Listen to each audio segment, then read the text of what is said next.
Well, hello and welcome to our Graduate History Learning Community webinar tonight. It's going to focus on the topic of I graduate, what next? And the purpose of tonight's webinar is really to start to look forward. If you're nearing the end of your graduate history program, congratulations. If you are just beginning your graduate history program, I will tell you it will be over before you know it. So it's never too early to start to think about what should I be doing next? What should my focus be? And as we take a look and spend a couple minutes together tonight at this concept of I graduate, what next? I would like to welcome Dr. Rob Denning, who is our History Department lead faculty. Hello. And Dr. Denning will be speaking to us throughout the evening as we make our way through these couple slides that I have prepared regarding the concept of what do I do after graduation. So as we begin, I really have two objectives that we're going to look at is what now and moving forward. Kind of very straightforward ideas that we really need to look at as we address this concept. So, if you're approaching graduation, again, congratulations, you made it. Um, now, now what? What's your focus on now? Do you have an idea of what you would like to do next? There is an article that you can click on your screen there that will kind of address some of those ideas regarding various options for the next step. And one of the things we'll talk about that is referenced in that particular article does focus on the idea of more education. And we will kind of delve into that idea in a few moments here as well. You know, but if you're also approaching graduation and you're not really sure what to do, something that is always a great resource are your instructors. And what I mean when I say that is start to ask them what is their background. And you might be very surprised by what you find out. When people ultimately end their time in graduate school based upon their education and trying to decide what to do next, life has a way of taking us differing directions than we ever intended on going. So, I just say that because if you're approaching graduation, start to think about that. And if you are not anywhere near graduation, take a few minutes and get to know your instructors on that level as it relates to, how did they get where they are? What was their focus? And was this their plan? And like I said, you could be very, very surprised by what you find out, and it could be a learning experience for you as well. Now, one of the things we do want to consider as this idea of what next is what is the historian's function? This is something that we've really looked at, throughout your entire program, as it relates to research, analysis, interpretations, writing book reviews, working in public history, working in academic history. And this is just a various list of items that we can look at when we talk about what the historian does. And I wanted to focus on this idea only for the purpose of how in-depth the historian's role is and how wide and varied it is as well. All of these aspects are something that we could spend a considerable amount of time on as it relates to how do we get to this point. And this is just to reference this concept that as a historian, having an MA in history, whether it's public history or research history, there are a number of things you can do. And there's a lot of opportunities that you will have as you move forward, as you become, more versed in your career, to participate in some of these functions relating to professional development, presenting and publishing and conference presentation, and all of these concepts. What is important to remember is the fact that you are not going to graduate tomorrow, we'll say, and start publishing the following day. Okay, and I say that because sometimes we can get very discouraged. I got this degree, now what do I do with it? Why is nothing working for me? And that is the part where it takes a little bit of time. There's some things that you have to go through. You have to, for lack of a better way to say it, develop a name for yourself as it relates to your role, as it relates to your knowledge, and what you have to offer the overall discipline. Dr. Denning, do you have anything to add to that idea? Well, it's as you say, it's a process. The fact of the matter is there are a lot of people out there with PhDs and MAs in history, which means that any job that you apply for, you're going to be up against. There's going to be a lot of competition for basically every job that has historian in it somewhere is going to have a lot of competition. And so, in order to make yourself stand out, one of the things that we're going to be talking about here tonight is ways to improve your or to expand your experience. I mean, in some ways, getting the graduate degree in some ways is the easy part because that's the part that's kind of laid out for you. We here at SNHU or whatever school program you go through, we set out the courses for you, we set up the courses for you. Yeah, you obviously have to do all the work in those courses, but it's all kind of lined up. You know, you take History 501 and 502 and all the way up through 790, 791, 792. The degree part is laid out for you. The rest of it is all up to you to figure out how to make yourself stand out. And so your task is going to be to find experience in whatever ways you can. And we will talk about a few of those here tonight. But just looking back on that last slide that Professor Klein had up, actually, if you could back up to that last slide, these are the types of things that historians do, and these are the types of things that you need to demonstrate that you can do for a job in history. And so whether you're going into academia, whether you're going into public history, whether you're going to a completely unrelated field, you're still going to be doing these skills. Critical thinking, research, analysis, interpretation, these are the essential skills of the historian, and these are the essential skills that employers are looking for, whether it's academia or whether it's private industry, no matter where you are. And so your task, your challenge is going to be to build experience that will get you to where you want to go. Very few people coming out of an MA degree are going to go straight into a teaching job.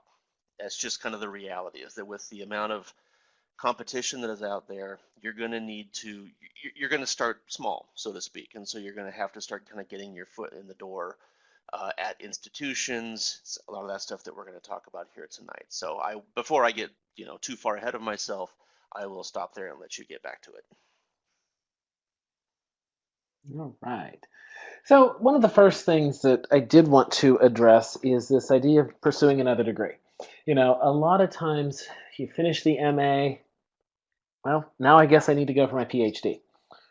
Well, think about that because you want to know all of your options.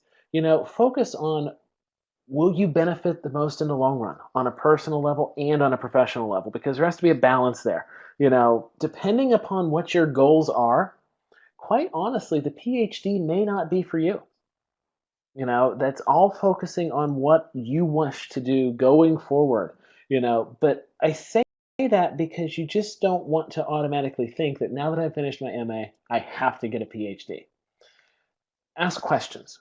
Ask questions of your current instructors. Ask questions of those people that you're going to meet after you have the degree in your hand, to make sure that you really know what you want to do as it relates to your goals and how that degree will ultimately benefit you or whether it won't. Dr. Denning, I know you have some experience as it relates to whether or not to pursue a Yes. PhD. I pursued the PhD, and it was a it was a tough decision. I kind of fell into it because that was kind of my mindset, is that I like school. I'm doing well in college, so I'm just going to keep going with it. And I got lucky. I'll admit that I ended up with a full-time teaching job after graduation. A lot of my colleagues in the PhD program did not. And so one of the things that you need to do if you're going to decide if you want to go for a PhD is start looking at the job market for academics. And it doesn't look all that great. We all have this idea of, the tenured college professor who gets to live the life of the mind and all of that. Those jobs are becoming very scarce. As state funding for universities has kind of withered over the years, universities have started to look for cheaper ways to provide content to students. And one of the cheaper ways to do that is to hire adjunct instructors instead of full-time tenure track instructors. And so the job market for full-time academics has crumbled a bit over the years. Those jobs are still out there, but every opening will attract 300-ish applicants to it. And so the odds of getting it are very small. So you need to think hard about what you want to do with your career. If that's the only option for you, that you decide that you have to do that, been your dream all along, is to become a tenure track professor, well, then maybe it's worth it for you. Um, but you do need to think long and hard about the financial situation. Most PhD programs that you go to will, if they're worth their salt anyway, they'll give you tuition waivers. They will pay you a stipend in exchange for teaching while you're doing your program. And that's fine. Usually the stipend isn't enough to pay your rent and everything, so you are probably going to accrue some debt while you're doing it. And then when you come out of it, a PhD program generally takes anywhere 5, 8, 10 years, depending on what your topic is and how far you have to go to research for it. At the end of all of that, you're going to come out of that program in some level of student debt, unless you're already independently wealthy, in which case, bravo to you. But if you come out of it with some debt, you are going to be in a situation where you have to find a job, and like I said, jobs are scarce. So it's a tough decision. I am personally glad that I did it. I don't know if I would do it again, because while I feel like I got lucky, I don't. It's not a guarantee, and I know a lot of people that went through a PhD program came out of it owing money and have not found a full-time job. So it's a tough choice, but it was also an amazing experience while I was there. I got to do some amazing things. I got to go to amazing places. I got to go give conference presentations in Italy, and I didn't have to pay a cent for it because I managed to get prizes and stuff. There is some amazing stuff that you'll do in a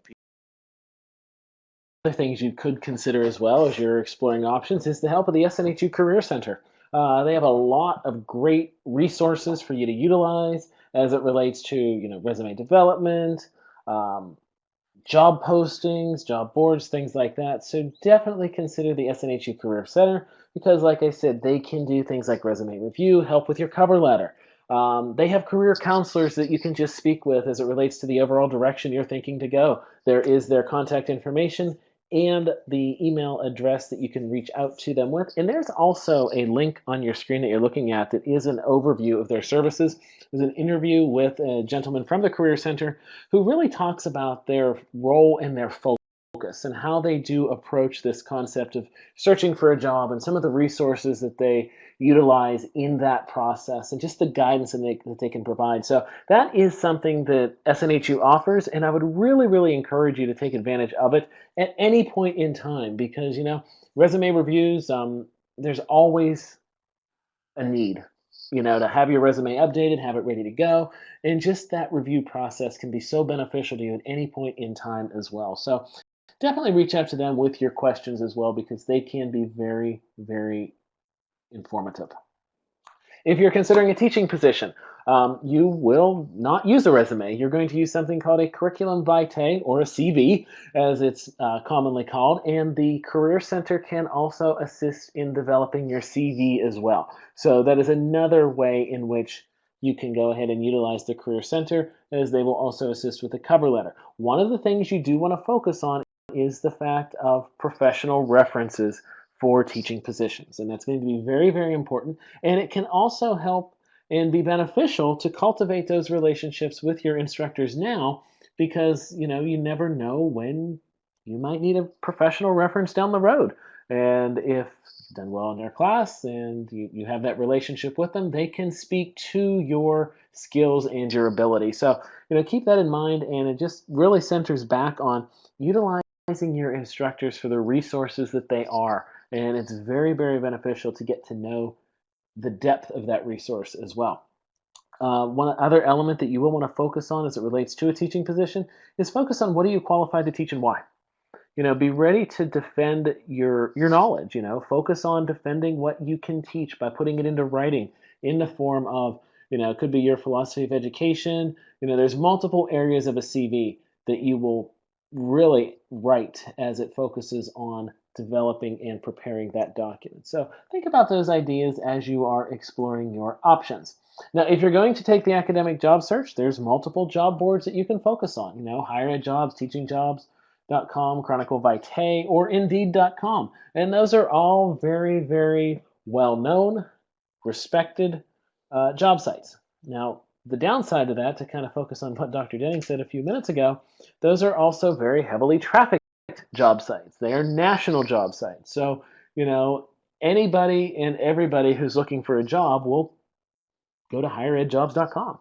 There are individuals that have search agents set because you can do that through higheredjobs.com, and you get an email as soon as something's posted and you can apply right to it from that. So, there's a lot of traffic on those sites. And I highlight that point for two reasons. First, you want to keep in mind the idea that it's competitive. And that is something that's not going to change. And that competition is just going to continue to develop.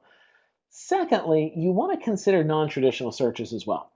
And when I say non-traditional searches, there's multiple ways to do a non-traditional search. First, you could consult thebabgroup.com, which is a site and a source that I have utilized over the last several years and been successful with them. And they do, search out those non-traditional job postings, the smaller colleges, for example, that might not be as nationally known as, say, Penn State University or Ohio State University, but still reputable, still accredited, and still worthy, a degree granting institution. And there's nothing wrong with that. But at the same time, the traffic is not necessarily as heavy on their HR site, for example. So, when they send out job leads, for example, from the BAB group, you're going to get those resources and those postings that are not as well known. They also do offer some services such as CV writing and reviews and things like that. They have different packages that you can purchase, so whichever might work out best for you. But also look local. And when I say look local, I am really referencing your community colleges.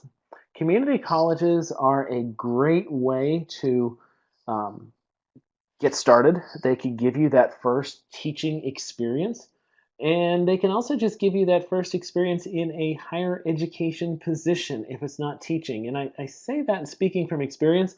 My first position at a community college was in the tutoring center, tutoring history and political science students. Very interesting, very informative, and it did lead to an adjunct position. So there's multiple ways to get the foot in the door and to get that experience, because when it comes down to just graduating, you don't have any experience yet. And there's nothing more frustrating than keep being told you don't have experience while also trying to reconcile that with the fact that nobody's allowing you to get that experience. So you're going to have to develop yourself and your skills in what might be non-traditional ways. And it could be through those non-teaching positions, still dealing with content, still dealing with students, getting your foot in the door. Community colleges are very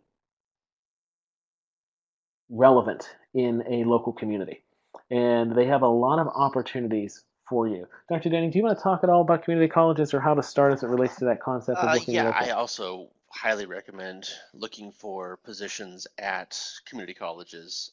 Again, there's going to be a lot of competition, but generally, a community college, again, it doesn't have the same, they're not Research One universities. And so PhD applicants aren't they're not as interested in those community college jobs. Sometimes they'll take the job as an adjunct or something, but they're not. But in generally in academia, you need to have a master's degree to teach at a community college. You need to have a PhD to teach at a university. Usually, unless sometimes you can work something out, but that's usually the kind of the way it works.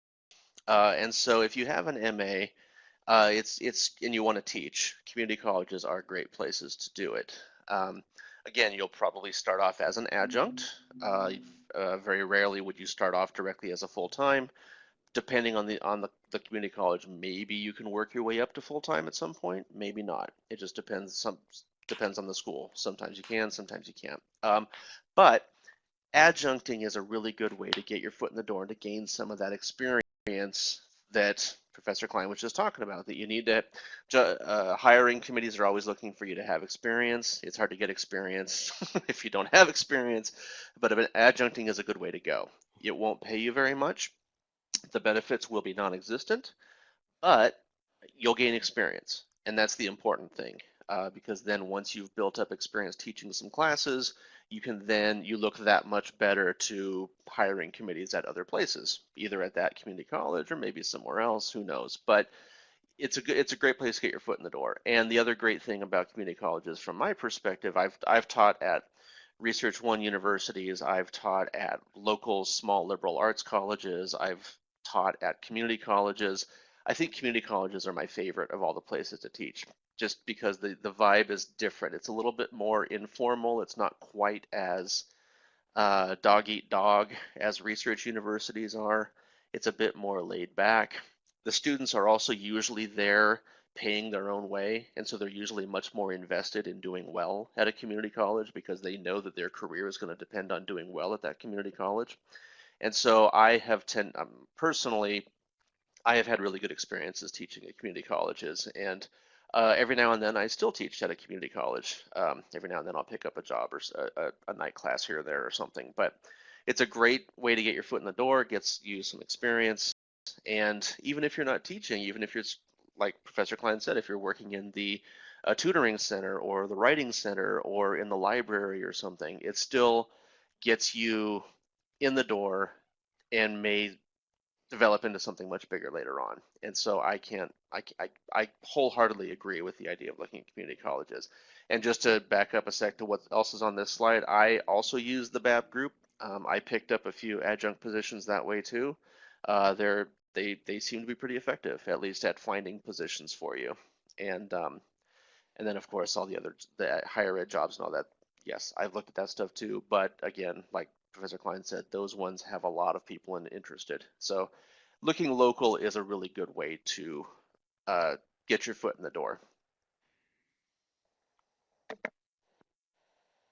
Yeah, and just to kind of continue that focus on community colleges real quick, I will say they're a lot of fun. I agree. Teaching at a community college is a very rewarding experience. You have students directly out of high school, and you also have older adult learners. And sometimes you might have the classroom teacher in your class that has come back just for a refresher course, or just that person that has a love of learning. So they're very, very rewarding, and it's definitely something not to overlook in your job search.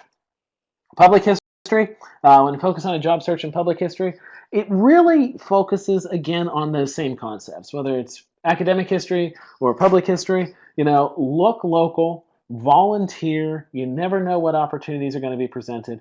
Yes, you can go to the American Association of State and Local History website.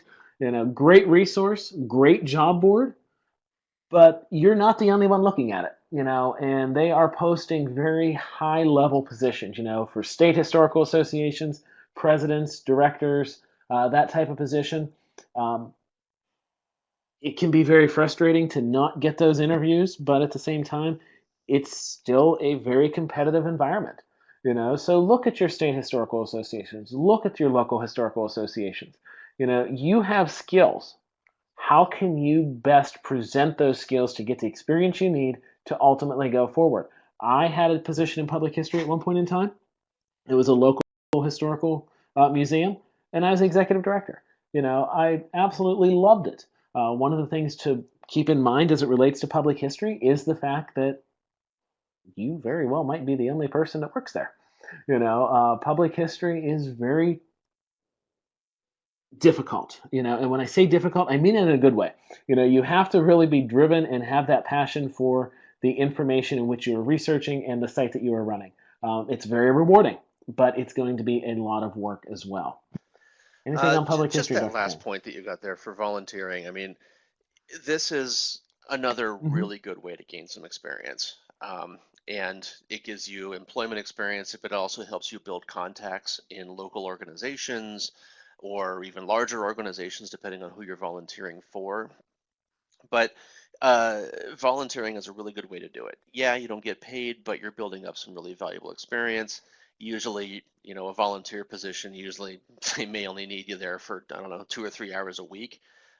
So you're building experience, but without that large of a time investment.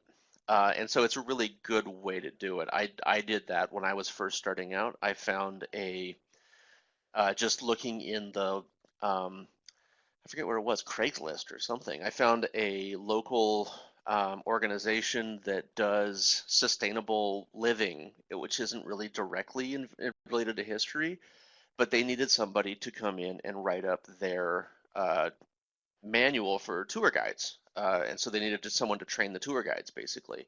And so I was able to take kind of my teaching skills, my research skills, because they had never done a tour guide before. So I had to dig in. Well, okay, how do you do this? You have to research what they're actually doing at that organization so that you can teach the tour guides. So you have to find out, okay, what is this that you do? How did this get here?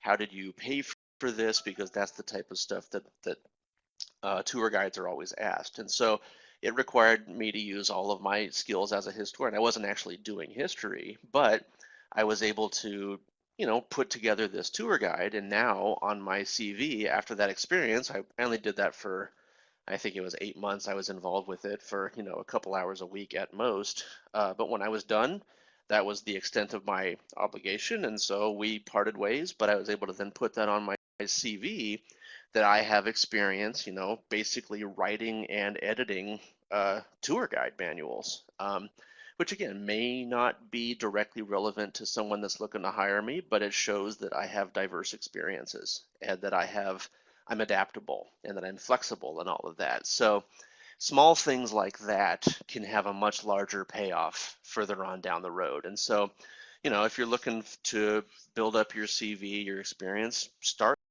kind of browsing through Craigslist or local want ads or something. A lot of times they'll say that, I can't pay you, but that's fine. It's a volunteer opportunity, and you just work for a couple hours and build some experience that can be very valuable later on. There's also a governance aspect to public history that is not present in research history.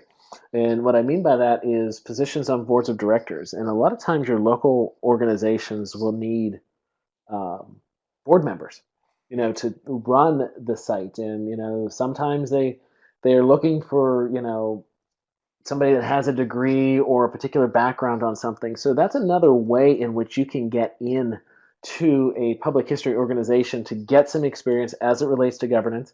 And just to speak about my personal experience in public history, I started as a board member, and then became the executive director about a year and a half later. So it can happen. It's very well possible, And and these so keep these that in mind volunteer as well. opportunities that we're talking about here, these are just as valuable for someone that wants to go into teaching or academia. It's just as valuable to them as it is to Yes, public history. So it's absolutely. on the public history slide here, but that doesn't mean that someone interested in academia should ignore that. I mean, like I said, I've got editing and tour guide manual experience, which is even in the Yeah. academic side though, that shows that, well, I can do research, I can write, I can teach, because I had to teach the tour guides how to use this and all of that. So even when it came time to apply for teaching jobs, I still put that on there as a way to show that that I can interact with multiple publics, I can interact with students, but I can also interact with people that are basically my peers because they are tour guides, and I wasn't ranked higher than a tour guide or anything. So that type of stuff is just as valuable for academic historians as it is for public historians. Absolutely. And the other thing to kind of keep in mind with that concept there is, as you're developing your resume and or your CV, you might have both based upon the direction in which you could possibly take. You will want to learn how to break those skills down that you have that are transferable. How can you demonstrate your ability to provide instruction? How can you demonstrate your ability to, be a leader? Things like that. And when you really start to focus on some of these positions, you see how the overlap is present. And it's very, very common, but it's also something that you want to put a lot of thought into as well because you have skills. And when we focus on that concept of a master's degree, we are talking about higher level critical thinking skills. And that's what you have to demonstrate on paper because when you send that resume and when you send that CV in, the paper is going to do the speaking for you. You're not going to be there to explain it, and therefore you want that recruiter, you want that HR manager to be able to see these are the skills you have, and you want to make sure they're very clear cut as it relates to those ideas. So yes, very important there. Most important components: networking. This is something that can happen through those volunteer positions because, you never know who you're going to meet, who you're going to come across. You might be a volunteer at a local historical society, and there might be a community college in town, for example, that the chair of the history department might also be involved with. Great opportunity. So you never know what opportunities are going to come your way. Utilize social media. You know, I always talk about social media because I'm a firm believer in it. And part of the reason is just the simple fact there is somebody sitting on the other side of that account, whether it's a historical site or a school's history department page. There's somebody that mans that account. Engage with them. You want to be a thought leader. You want to represent your knowledge in a way in which it helps to convey that you have experience. And I know obviously if we're talking on social media, for example, with Twitter, you have 140 characters, so you're not going to do anything huge, but you can still engage and you can become connected through those aspects, and that's very, very important. LinkedIn is crucial. If you visit the Career Center at SNHU, they will talk about LinkedIn. They will focus on it as it relates to having that solid profile, making sure and allowing your profile to speak for you as it relates to what's presented and allow yourself to come up in searches. Very, very important. There's also sites such as HNets and the history list that have multiple categories on that you can search for as it relates to potential employment, as it relates to maybe some publishing opportunities. And if you just subscribe to things, you never know what's going to come your way. So get on some listservs as well as it relates to getting those emails into your inbox and you can focus on them. Professional memberships, there's numerous ones. And, when we focus on American Historical Association, it's a great organization. It's a go-to organization as it relates to resources and for employment and also just for really the overall discipline. Community College Humanities Associations, what you want to remember is there's many, many organizations. What fits your research area? You can join association after association after association, but what fits? Make sure that that is money well spent because you are going to pay membership fees to belong to these organizations. And then also look local. There might be a historical society that you can become a member of. There's nothing wrong with it. That's great. Get on their mailing list, see when they need volunteers, or see when they're hiring. You never know what's going to be listed in there. But the point is make sure you have something that fits you and fits your research area. And again, that is money well spent. Final request that we have, let the history department at SNHU know of your accomplishments. We want to celebrate with you. You know, as you saw in the podcast listing, for example, there are interview opportunities that you can share your experience with other students. We all have our own learning experience and we all have our own way in which we are successful, and we can serve as an element of inspiration, for example, to somebody who's coming up through the program or somebody who's just getting started. Because let's face it, we all get frustrated at times, and hearing somebody else's success story does sometimes just give us a little extra oomph that we need to ultimately be successful and to move forward in our search. Any final words, Dr. Denning, that you wanted to share? The I mean, obviously, of course, I would like to kind of second that notion that we want to hear what you're up to. We also, we also like to hear, basically whatever is happening to you after graduation. We still like to hear from everybody to get a sense of where our students are going. We have had a pretty good success rate with our students going out and finding positions. Again, relatively few are going into like a tenure track history position because usually you have to have a PhD for that, but a lot of them are going into adjuncting positions or are going into public history, working at organizations, working at archives, at local historical societies. We have a pretty good track record with that, and so we want to hear that. And then, like Professor Klein said, we can share that with, the younger cohorts that are just coming through to maybe help them realize what opportunities exist for them out there. And beyond that, for kind of my final closing thoughts, it's difficult, but it's rewarding. It'll take a lot of energy, it'll take a lot of time, it'll take a lot of effort as you build up the experience, but the experience will pay off. And so that's why I kind of harped a lot on things like the volunteering and all of that, because that's where you're going to set yourself apart. And that's the challenge that faces everybody that's searching for a job in history, is that you need to find a way to set yourself apart. Everybody has the same formal training. You may have taken different classes, you may have had different instructors, but the overall skills and all of that, you're everybody's kind of on a level playing field with that. And so in order to make yourself stand out, that's where you have to show that you can do other stuff. And so that's where it's a good idea to network. It's a good idea to volunteer. Fill out that resume in ways that the guy next to you hasn't done, so that when you are competing with the guy next to you for a full-time job somewhere, you look like a more appealing candidate. And the types of things that make you look more appealing may not seem obvious. Like I said, a tour guide manual, who cares? But you can put it on your, if it can show you things and can have consequences that are kind of above and beyond just the literal interpretation of, oh wow, you can put together a Word document. Well, yes, but there's also other stuff that goes with it. And so don't be afraid to try stuff like that. It may seem small, like small fry. It may seem kind of maybe beneath you, maybe not worth your time, but little things can add up to a lot when you're putting in a CV for a full-time position. And then it can pay off. And once you get that full-time position, then that means it was all worth it. So don't turn your nose up at anything. You don't need to demean yourself or anything, but if it's a legitimate opportunity, then go for it. Most organizations, historical organizations like historical societies and all that, recognize that your time is valuable, and very few of them are going to want to waste your time. So even if you're a volunteer, usually they will say, okay, we just need to get this specific thing done. It should only take you a few hours to do it, and then once you've done, usually they're going to put you on some sort of project-based work, unless they put you to work in the gift shop or something. But if it's usually it's kind of a project. We need to put this, I don't know, this exhibit together, so help us out with that. Boom, a few hours, you've got something to put on your CV. I helped put together this exhibit. Those types of things are what's going to make you stand out when you go to apply for a job, and that's what's going to make it happen for you.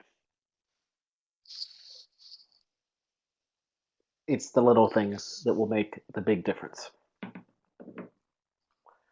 With that said, I would like to thank you for attending. If you have any questions, please do not hesitate to post questions either in the learning community or, again, visit with your instructor. They are very, very